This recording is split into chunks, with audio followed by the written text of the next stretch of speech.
Ladies, on March 27th at the Golden Gate Club in San Francisco, I invite you to join a room of trailblazers, executives, entrepreneurs, and visionaries who are rewriting the rules of money. Hear from real women who've built wealth through real estate investments, scaling businesses, and creative financial strategies. And learn from industry leaders who have walked the path you're on and who are ready to share their playbooks. You'll engage in intimate panels, fireside conversations, and curated peer-to-peer matchmaking designed to spark meaningful connections. Leave with our wealth creation toolkit packed with actionable resources to help you prioritize your goals and take immediate steps towards financial independence. Now, your journey doesn't end when the day is over. Each of you will be invited to join our online Catalyst community, where you'll be guided through more educational opportunities and times to be able to connect with each other over the course of the next few months. Wealth creation is about opportunity and community. The Women in Wealth Catalyst Summit, ladies. It's time to redefine wealth and redefine your future. Welcome to Getting Rich Together, the show for successful women who are looking to take their financial futures to the next level. I'm your host, Shama Bunton. When I started my wealth building journey, nobody knocked on my door to give me all the answers. So I want to talk to the experts who've done it and bring the answers to you so we can discover the right opportunities that will help us achieve the financial futures we've always dreamed of together and have fun doing it. So let's dive into this episode and start getting rich together.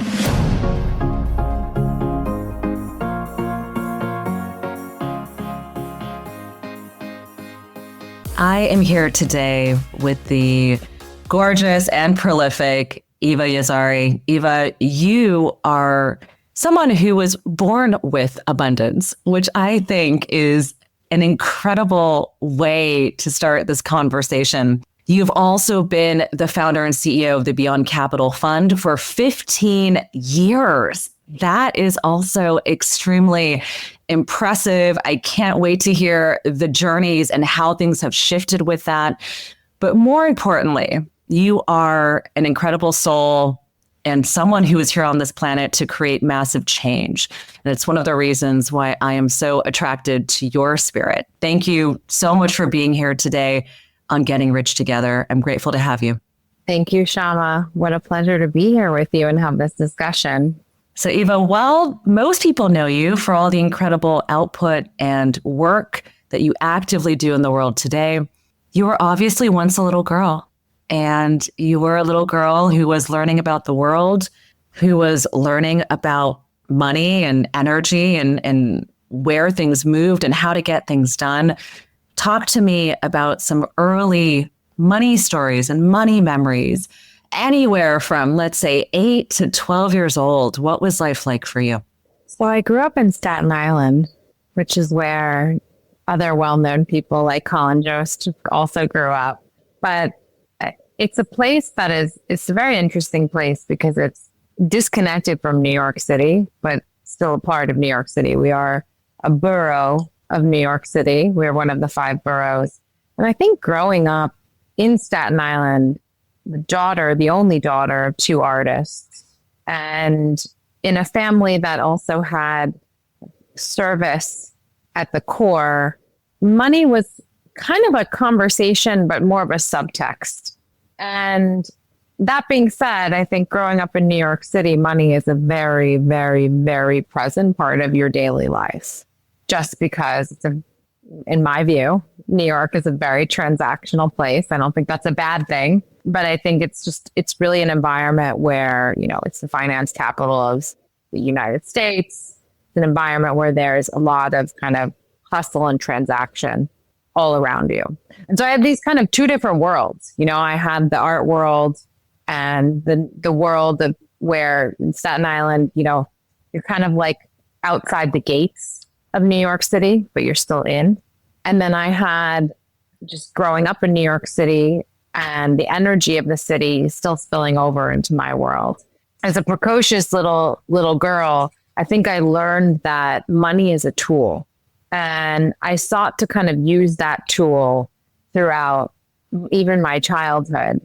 So as a child, I would actually gather money from my friends in my all-girls Catholic school and go to the corner store and like earn a margin on buying them like the bubble gum that they wanted. And a lot of kids have this like kind of basic entrepreneurial story of like market access because they didn't have access to that candy or that bubble gum or whatever it may be.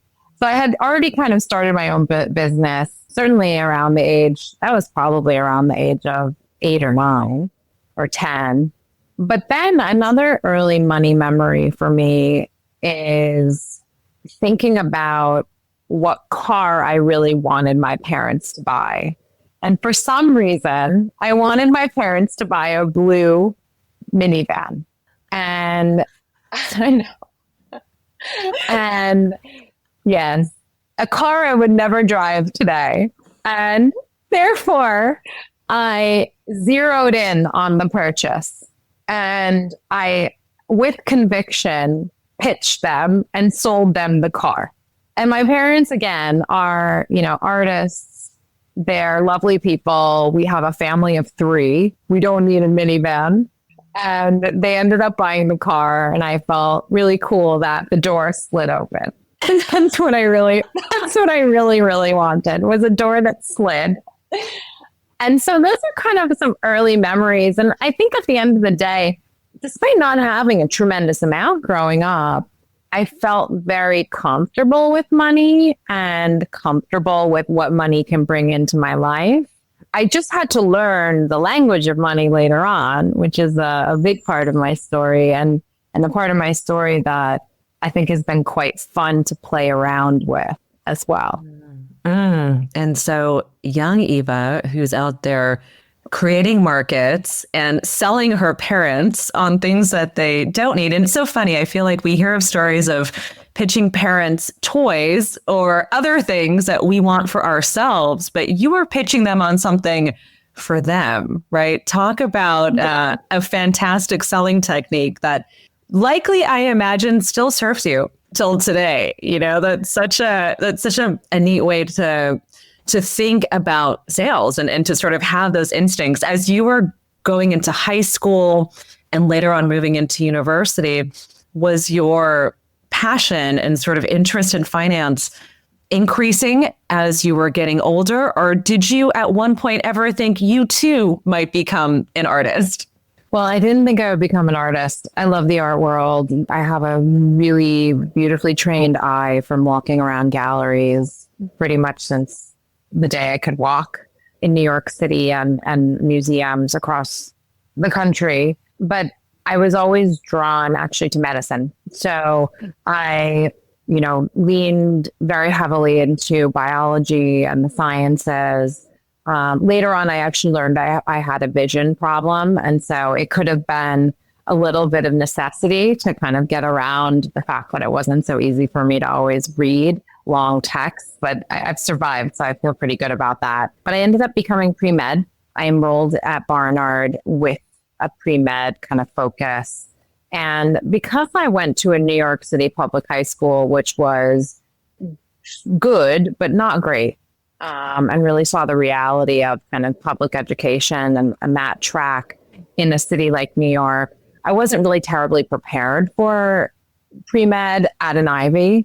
And so I quickly pivoted to mathematics, where I found a much more manageable and challenging approach to the quantitative side of me, but also it's high level math is extremely creative. So that's where I got to come back to the art piece and come back to my kind of creative training as a child. Was being a mathematician in theoretical math really allowed me to kind of solve proofs in the way that I wanted to and find creativity in that. I think it was the perfect match because, to be honest, well, there's a lot of creativity in medical research, which is what I wanted to do. The early days of organic chem and biology and chemistry, et cetera, for anybody out there listening who's done pre-med or is a doctor themselves, there's pretty much one answer. And that was something that I kind of departed from. So I actually wasn't really thinking about money. All I knew was that the PhDs in the mathematics department at Columbia University were getting calls from hedge funds all day long. And I was like in the back of my mind, kind of primed, like, what do I want to do with this degree? Is it a PhD, or is it something that is adjacent or takes this quantitative skill to another industry? And I thought that finance could be an option. I do believe that there are no coincidences, and the story of entering finance was definitely one of those scenarios where I do believe there was no coincidence, and it was meant to be that I am now a venture capital investor.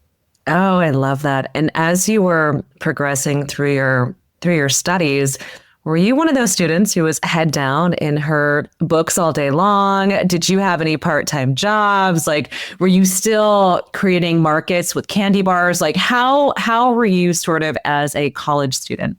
Yeah, I'm grateful that you asked this, and it's fun to reflect. I did have work study, and because of my initial pre-med focus and biology focus, I actually was in charge of taking care of the laboratory fruit flies.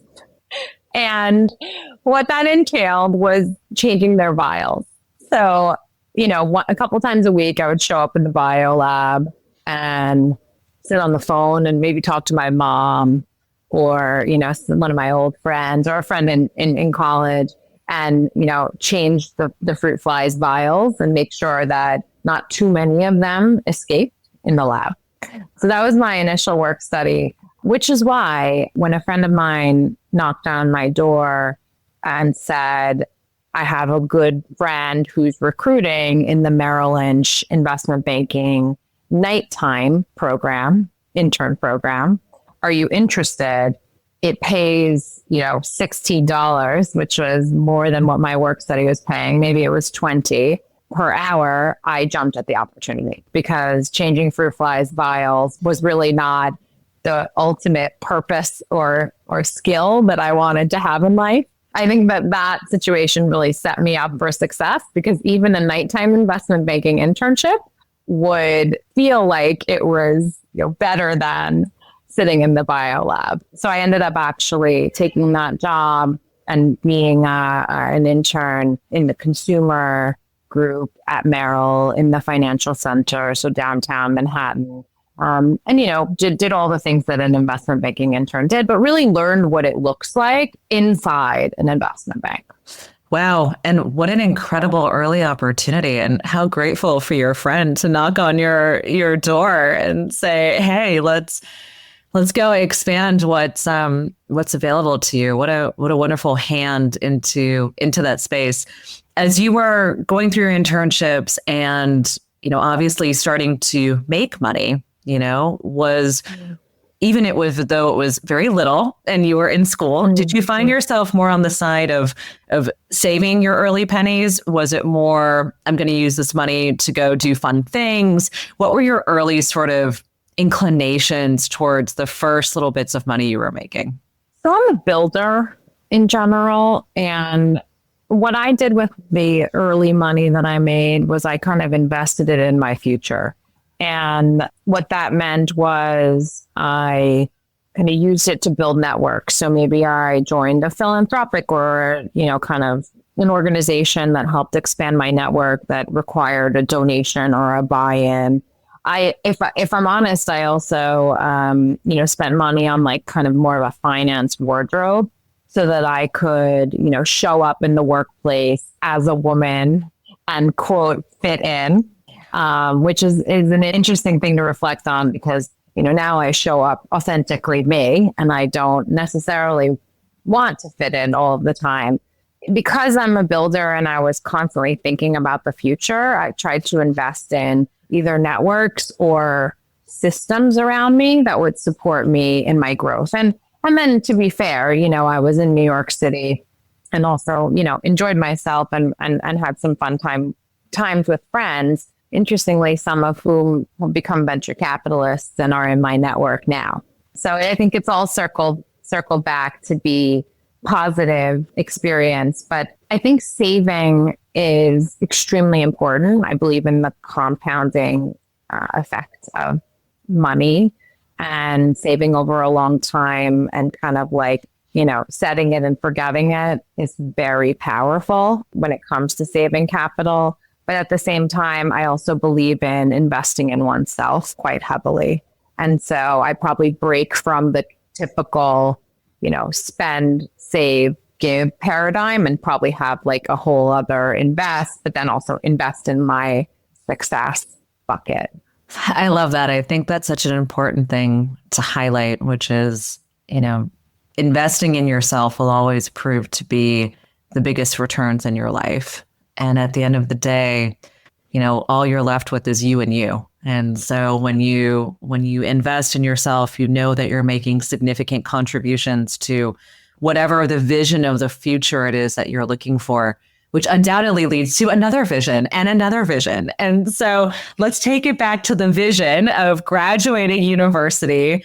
You've now had this internship. You're launching yourself into finance. What was that first few jobs or first job like for you coming out of school? Did you negotiate hard for your salary? Were you already, Eva, the powerful? Were you kind of navigating your sea legs in these early positions? What was that like? Well, I didn't come from a family that was working in any sort of, professional service industry. I happened to be working in a political field, kind of more as a volunteer. And that led me to get to know a partner of a hedge fund of funds. And I approached him initially for donation funding.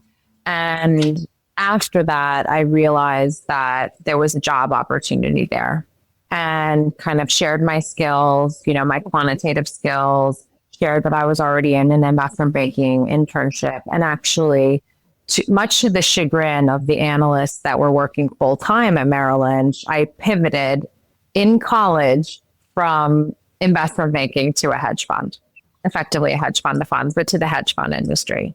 So I was quite precocious in knowing where I wanted to go.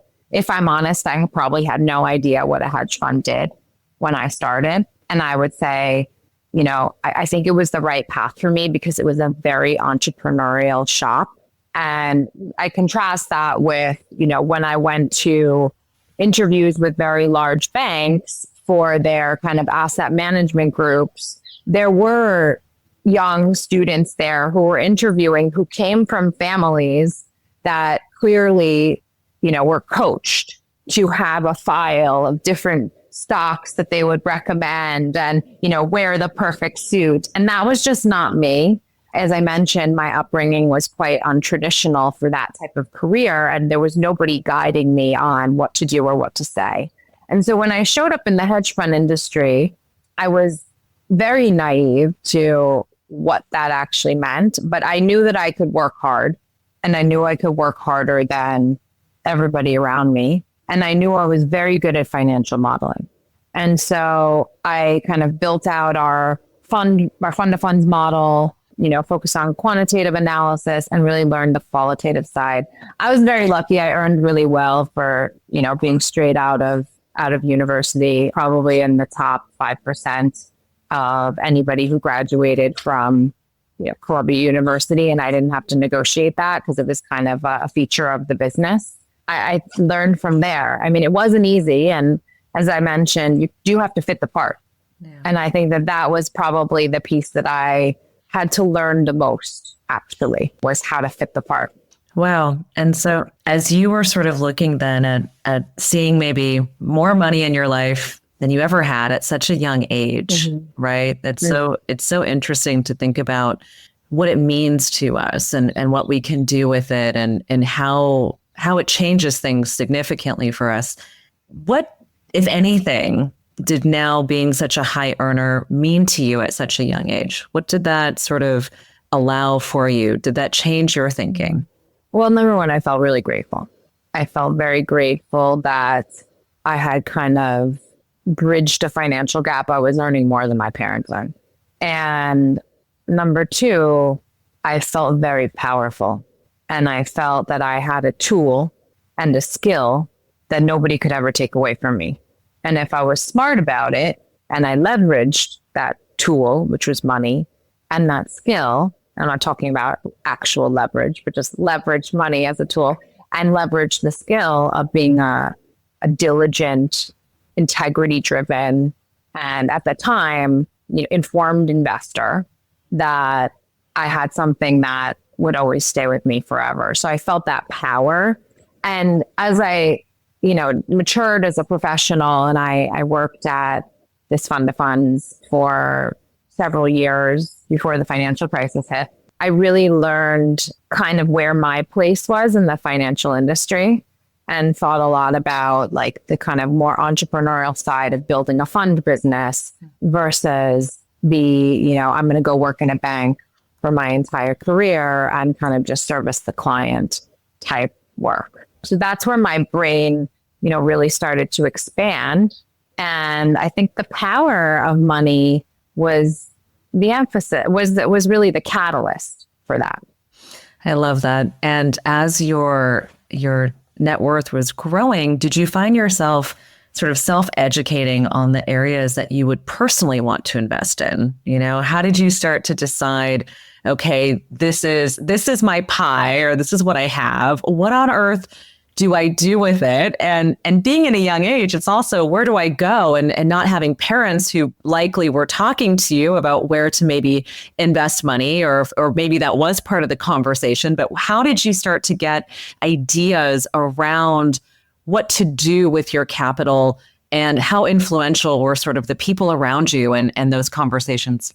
It's going to surprise you a lot, but I'm actually not a great personal investor.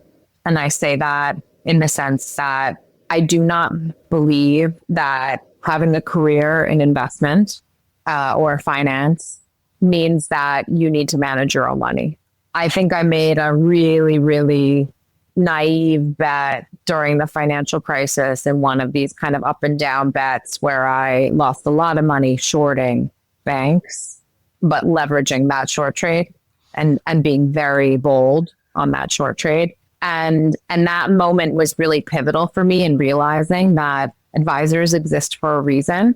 And there are tools for me to invest and save into the future that are relatively simple and commoditized, that don't cost very much, that I should be leveraging, rather than trying to prove myself as an astute investor. And frankly, as a professional investor today, who has a portfolio of liquid securities, has a couple venture funds or multiple venture funds in my personal portfolio, who also has, strong angel investment returns, I really take the outsource approach, because nobody around me really gives me any good ideas. My work portfolio, and I'm happy to talk about what we do at Beyond Capital Ventures, is full of incredible ideas.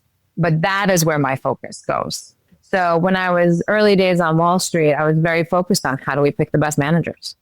How do we develop relationships with our managers so that when Lehman goes bankrupt, they take our call first? How do we go above and beyond for our investors to give them the transparency that they really need and deserve? Because we were actually managing a lot of Taft-Hartley pension money, a lot of teachers, fire, police. And we had a responsibility to educate those investors on what was in the portfolio.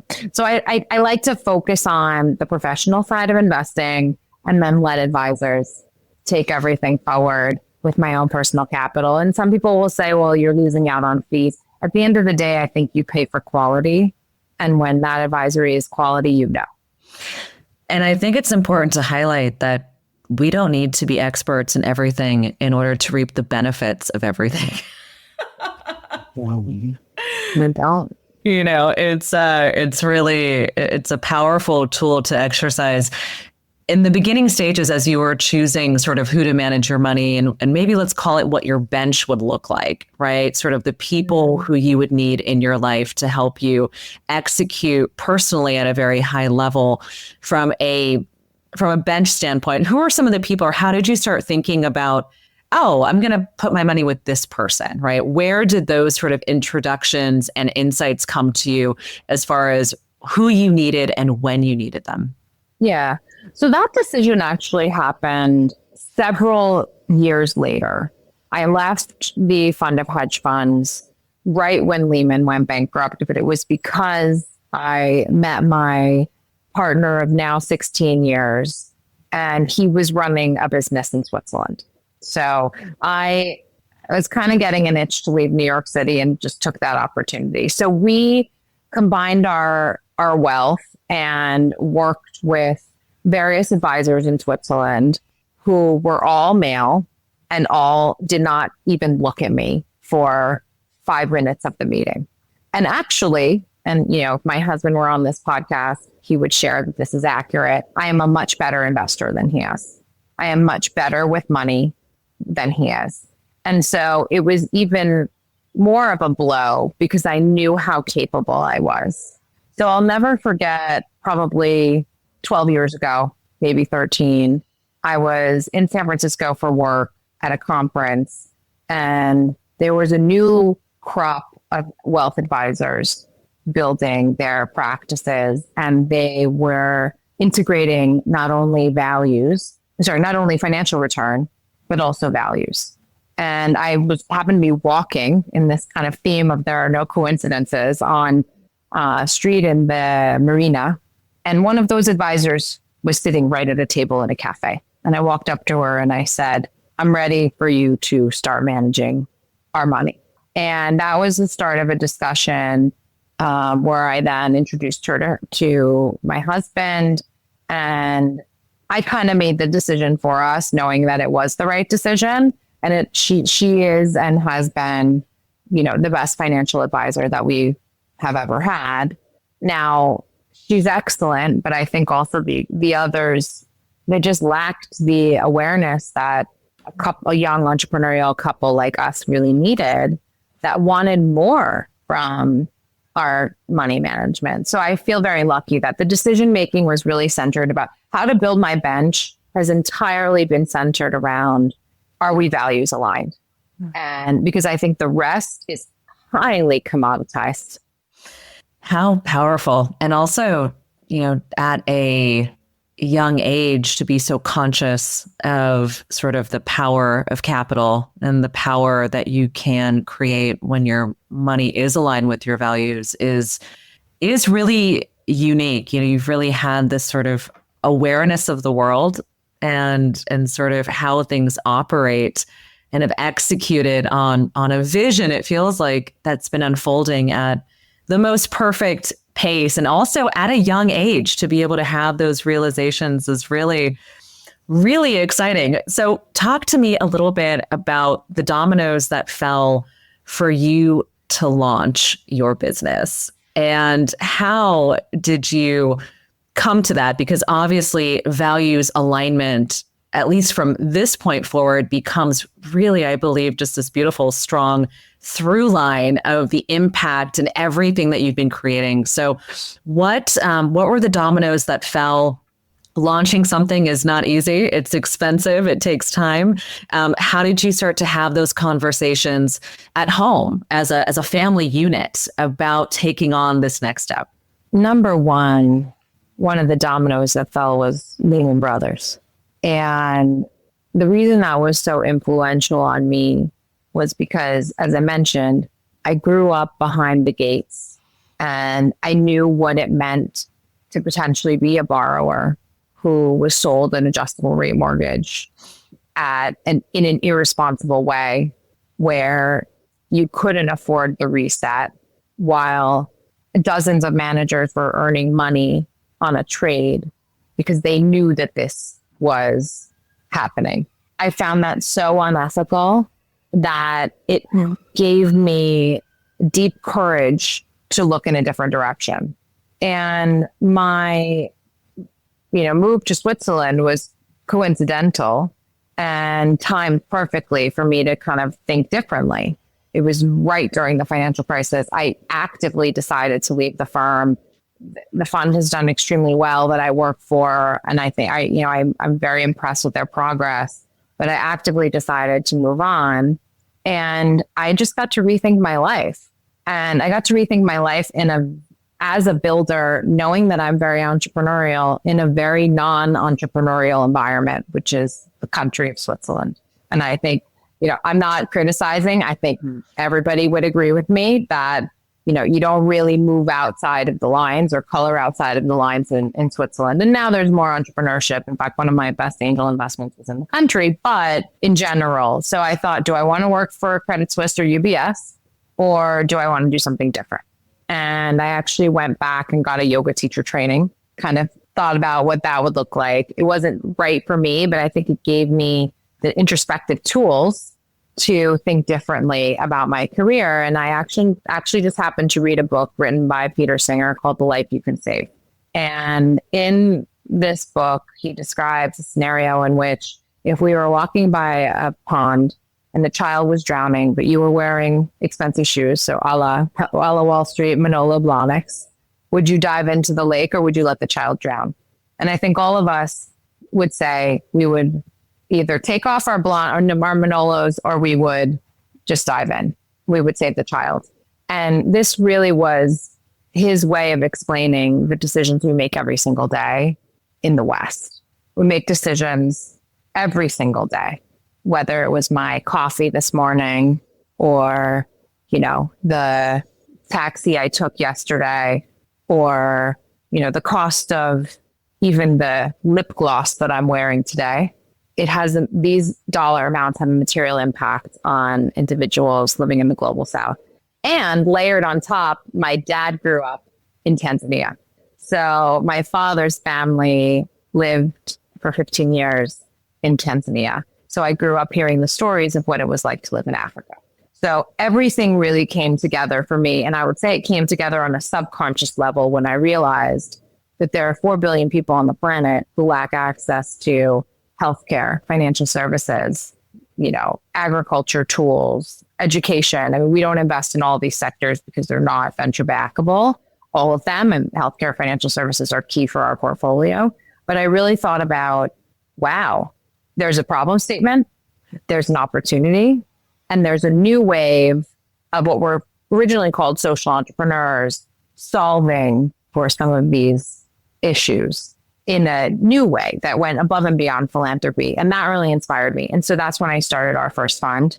And I decided to, and you say early conversations, I kind of started and I think my husband was bought in that we would put our personal capital into this. But we started very small. Our first investment was $10,000.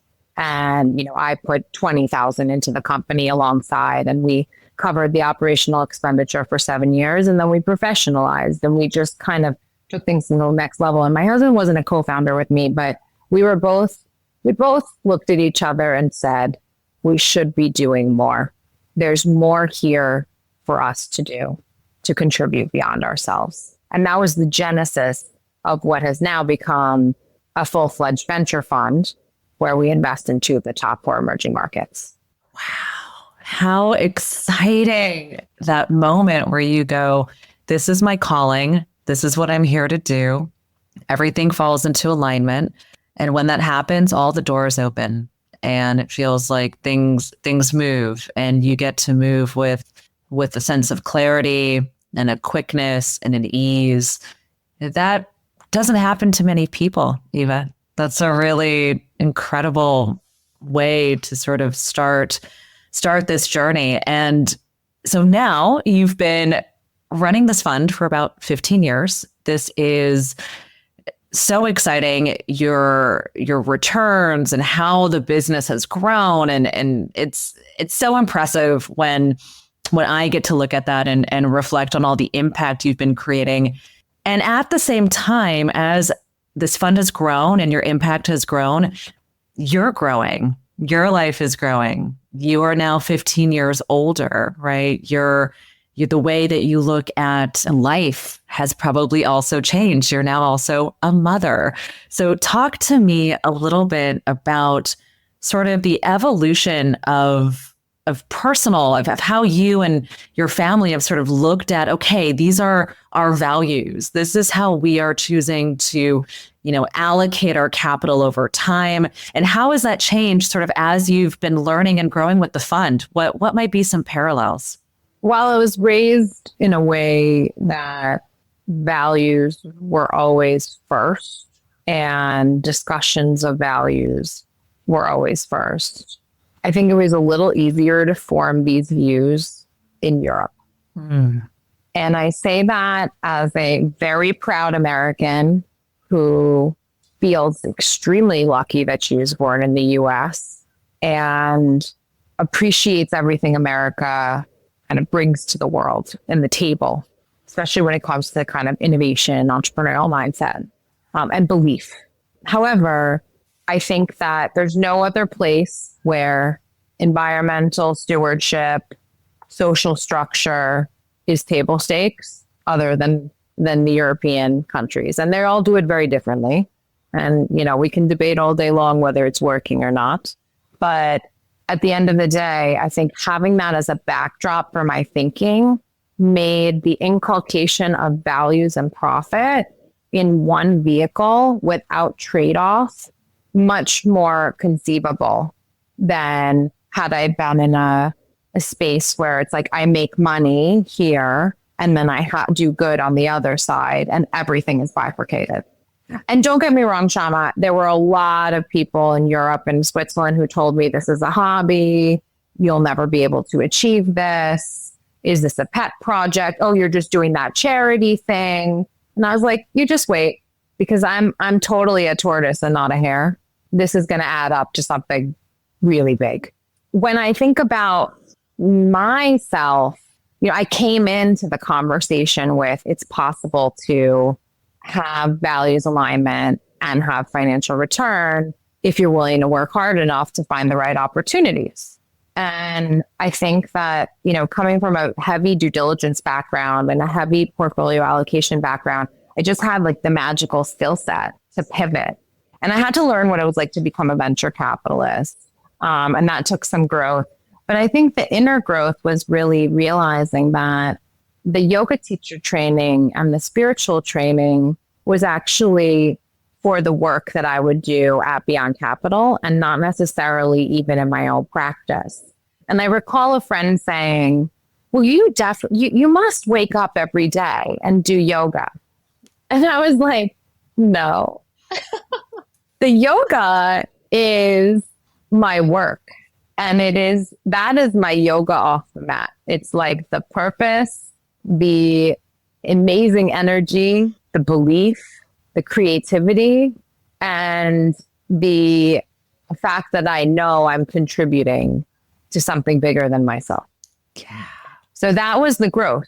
And it hasn't always been easy. And if I'm honest, Shama, I think I didn't really realize why I was doing this work until about 2016. I think I intellectualized and muscled my way through from about 2009 to 2016. And then I finally recall seeing photos. We took a professional photographer with us to take photos of one of our investor on-sites in East Africa. And I remember seeing the print and going, this is because this is a family legacy. This is a belief. This is a deep belief. This is in me deeply. And this has nothing to do with market opportunity.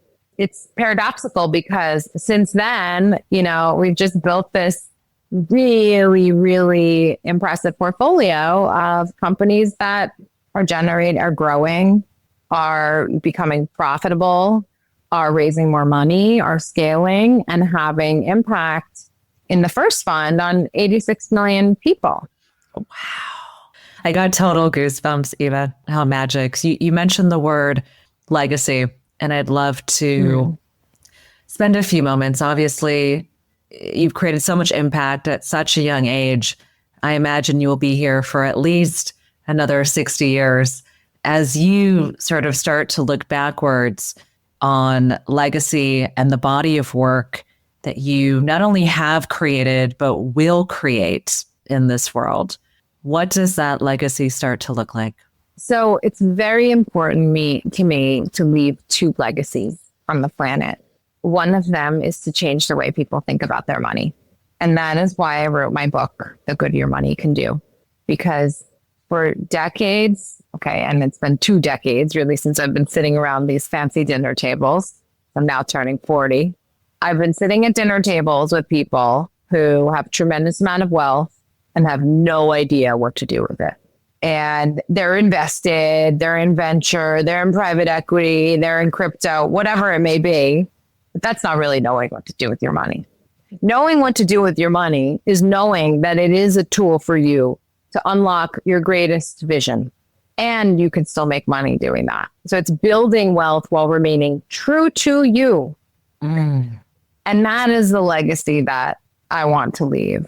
The second legacy, and there may be another book in this, is for everybody to understand the power of the low-income consumer and the power of emerging economies in our world. 1 in every 4 people in 2050 will live on the African continent. 70% of the world's youth will be on the African continent. And we already know how big India is. And so I think that's kind of the next wave is for me, leaving a legacy behind where I contribute to the growth of capital markets in the emerging markets where we invest. And it's a small slice of the pie, but that pie has a network effect that can truly grow by just paving the way, setting up the rails for other investors to come in, de-risking, showing the return potential. And that is why I wake up every single day excited to do the work that I do. Yes. Oh my gosh. Absolutely. I'm grateful to know you and to be with you in that 60 years time as we get to look back and reflect on the world that you've created and sort of what the unfolding has been. Now, we've talked a lot about money, investing, sort of the ways in which we can align it with our values, but we have yet to really talk about money and fun. And so one of my favorite questions is, money is also really fun. We can do a lot with it. It brings us so much joy. It certainly can in many ways. What are some of your favorite ways to spend your capital? I'm pretty good at spending money. I'm not going to lie. I think that's a good thing to know about yourself. My DISC assessment and my strengths finder have told me and validated for me that aesthetics are very important to who I am as a person. And that is where I lean into spending money. Design, fashion, although I don't really know what I'm doing in fashion, but I just kind of listen to people that I think have good taste. Art, I could drop millions on art quickly if needed or if desired. And then experiences. I had the beautiful experience of spending an hour with the gorillas in Rwanda in the jungle earlier this year.